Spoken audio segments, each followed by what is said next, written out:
Ya pemirsa, kembali di Hidup Sehat. Kita akan coba kembali untuk menjawab pertanyaan tadi, dokter. Ini kan ada pertanyaan menggantung dari yang tadi konsultasi, dok. Boleh dijawab dulu, dok? Nanti bedain dulu tadi antara kebiasaan pelupa ya, sama memang penyakit Alzheimer. Kalau Alzheimer itu lupanya parah banget lah gitu ya. Kalau yang tadi kebiasaan ya, dok? Mungkin khawatir itu kebiasaan aja, kebiasaan pelupa. Tapi kalau Alzheimer cukup berat. Tapi kalau usia muda sih umumnya kadang-kadang suka kebiasaan. Tapi tidak menutup kemungkinan usia muda pun terkena Alzheimer. Dok, saya sambil nyoba ya. Nah, boleh, Mas Aditya tadi sudah terjawab ya oleh dokter untuk pertanyaannya tadi. Ini saya akan coba bagaimana serbuk pegagan ya, dok ya. Jadi pegagan yang dikeringkan, kemudian kayak dicelup kayak bikin teh gitu ya, pakai air panas mendidih. Nah, tapi kalau misalnya nggak mau, bikin lalapan juga bisa ini. Nah, pemirsa, saya pikir karena dari baunya yang seperti apa ya, kayak ramuan herbalnya, kayak rasanya tuh bakal pahit. Saya pikirnya seperti itu. Tapi ini rasanya sebenarnya hambar, nggak ada pahitnya sama sekali. Jadi ini sangat pas gitu ya. Jadi buat saya mungkin kita seperti minum air putih aja sebenarnya, pemirsa. Ini bisa mengatasi lupa ingatan kita yang tadi. Tapi saya coba yang satu lagi ya, dok ya. Ini kunyit gitu ya. Ini yang kunyit ya. Ini membantu untuk mengatasi tadi radikal bebas yang dihasilkan dari makanan atau pola hidup kita. Dokter, tadi kan saya udah coba nih ada 2. Dan di sini kan ada pegagan yang masih segar. Tadi dokter bilang bisa dipakai lalapan. Iya, betul. Berarti sebenarnya lebih berkhasiat kita makan lalapannya doang atau nyeduh seperti teh ini, dok? Kalau memang untuk pengobatan sebaiknya dalam bentuk senyawa ekstrak. Di luar itu banyak senyawa-senyawa ekstrak dalam bentuk ekstrak pegagan. Kalau di luar negeri terkenal dengan istilah go to cola. Berarti lebih ini ya? Iya, lebih banyak pada aspek itu. Karena dosisnya terukur. Tapi kalau untuk maintenance, mencegah, itu sebaiknya dibikin lalapan. Dibikin lalapan rutin lah. Misalnya masakan apa, dicampur dengan lalapan. Ini kan lalapan untuk orang Sunda nih, sering sekali nih pakai lalapan pegagan. Atau antanan bahasa kampungnya seperti itu. Tapi dok, di depan Celia saat ini nih sepertinya ada minyak zaitun, terus juga ada telur. Ini buat apa, dok? Nah, ini penting sekali. Jadi ternyata pentingnya kita juga mengatur pola makan. Jadi begini, orang Alzheimer itu disebabkan karena penurunan asetilkolin. Maka itu perlu asupan kolin. Nah, salah satu sumber kolin adalah telur. Telur. Nah, telur itu merupakan sumber kolin. Maka itu kalau bisa konsumsi telur minimalnya 2 telur setiap minggu. Bukan misalnya setiap hari telur. Saya cemilin ya, dok ya, telurnya. Ini sebaiknya direbus. Sebaiknya direbus saja gitu ya. Karena pada bagian kuning telurnya itu tinggi kandungan kolin. Dalam beberapa penelitian, orang yang mengkonsumsi telur minimal 1 telur setiap minggunya itu bisa mencegah penyakit Alzheimer.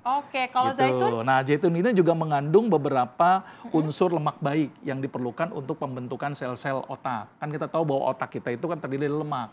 Maka sumber utamanya adalah lemak, dan salah satunya juga adalah dengan minyak zaitun ini. Minyak zaitun merupakan sumber lemak yang terbaik untuk pembentukan di otak itu. Tadi dok, kalau kita lihat pertanyaan dari netizen kan ada ginkgo biloba, dok. Saya sebenarnya penasaran, itu apa sih, dok? Sama dengan tanaman herbal gitu ya, cuman di Indonesia paling banyak pegagan. Jadi pilihannya pegagan aja di Indonesia. Tapi manfaatnya sama, dok? Hampir kurang lebih sama lah gitu ya. Karena ada yang dekat, lebih baik yang dekat ya, dok ya. Tapi ini yang saya dengar, dok, ini kan biasa anak kecil, saya waktu kecil itu mengkonsumsi minyak ikan. Katanya ini baik untuk ingatan dan juga pertumbuhan otak, kecerdasan juga, dok. Ini sebenarnya bisa nggak sih untuk membantu Alzheimer, untuk mencegah Alzheimer, dok? Iya, benar. Karena mengandung omega 3 tadi salah satunya. Jadi termasuk dengan minyak zaitun, minyak ikan, itu sumber-sumber dari omega 3 yang itu sangat bagus buat otak. Jadi benar itu. Dok, ini kan tadi kita udah bahas ramuan herbal. Terakhir, tips dari dokter apa nih? Ini yang paling penting ya. Yang pertama, untuk mencegah penyakit Alzheimer jangan stres. Jangan stres. Karena stres itu memicu sekali gampang orang timbul Alzheimer. Yang kedua tadi begadang ya. Kebiasaan hidup yang cukup buruk gitu ya. Pokoknya intinya jangan begadang, jangan stres, selalu bahagia. Itu kuncinya. Terus kemudian perbanyak sujud.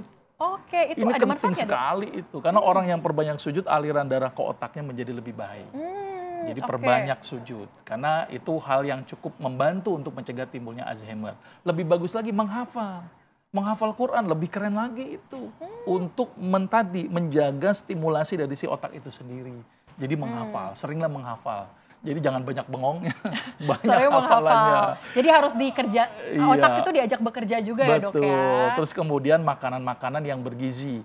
yang halal, yang baik, ya, jangan mengandung makanan-makanan yang merusak, ya, makanan yang haram misalnya, nah, itu tolong dihindarkan, karena itu bisa akan memperburuk penyakit Alzheimer dan rutin olahraga. Oke, tapi dok, saya ini penasaran sama sujud tadi. Dokter kan menyebutkan, memang beberapa kali kita bertemu membahasnya sujud ini banyak sekali manfaatnya, salah satunya untuk Alzheimer. Ini sebenarnya hubungannya apa sih, korelasinya dengan Alzheimer nih apa dok? Jadi begini, ketika orang sujud, maka otak lebih rendah daripada jantung. Maka orang yang sujud akan meningkatkan aliran darah dari jantung menuju otak menjadi lebih optimal. Sedangkan otak kan butuh nutrisi dong, butuh makanan, dan itu melalui peredaran darah. Maka itu orang yang memperbanyak sujud akan meningkatkan peredaran darah menuju otak. Jadi perbanyak sholat lah. Perbanyak sholat dan juga jaga pola hidup Anda, pemirsa. Karena memang kalau kita lihat tadi Alzheimer ataupun lupa ingatan ini bisa diatasi dengan ramuan herbal di depan saya saat ini untuk mencegah dan juga mengatasi ya dok ya tentunya. Tapi yang paling penting dan terutama adalah pola hidup Anda yang perlu Anda jaga pemirsa. Sehingga nantinya Alzheimer ini tidak memperparah ya dokter. Betul. Dokter Agus terima kasih sudah bergabung bersama dengan Celia di Hidup Sehat kali ini membahas banyak sekali mengenai Alzheimer dan ramuan-ramuan herbalnya. Pemirsa, kita masih akan membahas hal-hal lainnya di Hidup Sehat. Saksikan terus Hidup Sehat setiap Senin sampai dengan Jumat 9.30 waktu Indonesia Barat. Indonesia, hidup sehat. Hidup sehat.